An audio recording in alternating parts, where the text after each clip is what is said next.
ainevahetusest rääkides, kui me istume sellises asendis, siis me anname kehale, eriti kui nüüd me lõpuks muutub see asend umbes selliseks, me anname kehale signaali, et on aeg puhata. Ja mida see siis tähendab ainevahetusele?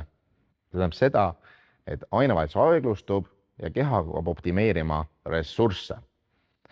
Ehk siis maakeeli öeldes energia, mis peaks muutuma siis meile liikumiseks vajalikuks jõuks, muutub pikas vaates siis rasvaks, ehk ta ladestub meie kehasse.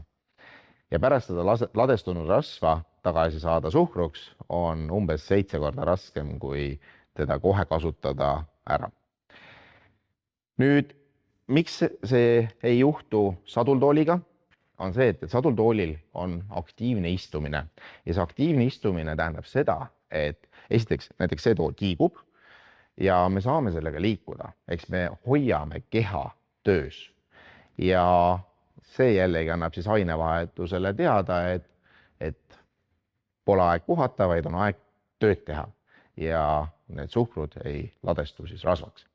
Mis siis veel meie kehas toimub, on see, et kui me istume kontoritoolis, meie selg vajus kössi, siis meie kõhulihase ülemine lihas muutub lühemaks. Ja mis see tähendab? Meie rüht on vale, meie sügav hingamine on häiritud ja meie kael vajub ette.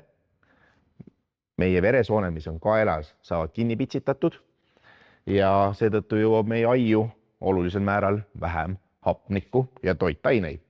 Ehk siis meie aju ei funktsioneeri nii, nagu peaks, eks me ei ole nii tootlikud. Ehk kui me praegu istume sadultoolis, siis rüht on sirgu, kael on nii, nagu peab, aju saab hapnikku, aju saab toitaineid ja liikumises on ka selle võrra head, et liikumises on jõud nimega loovus, ehk siis liikumisampsud, liikumiskoosolekud on ju teada-tuntud, teaduslikult tõestatud tootlikkuse vaatest väga head tegevused.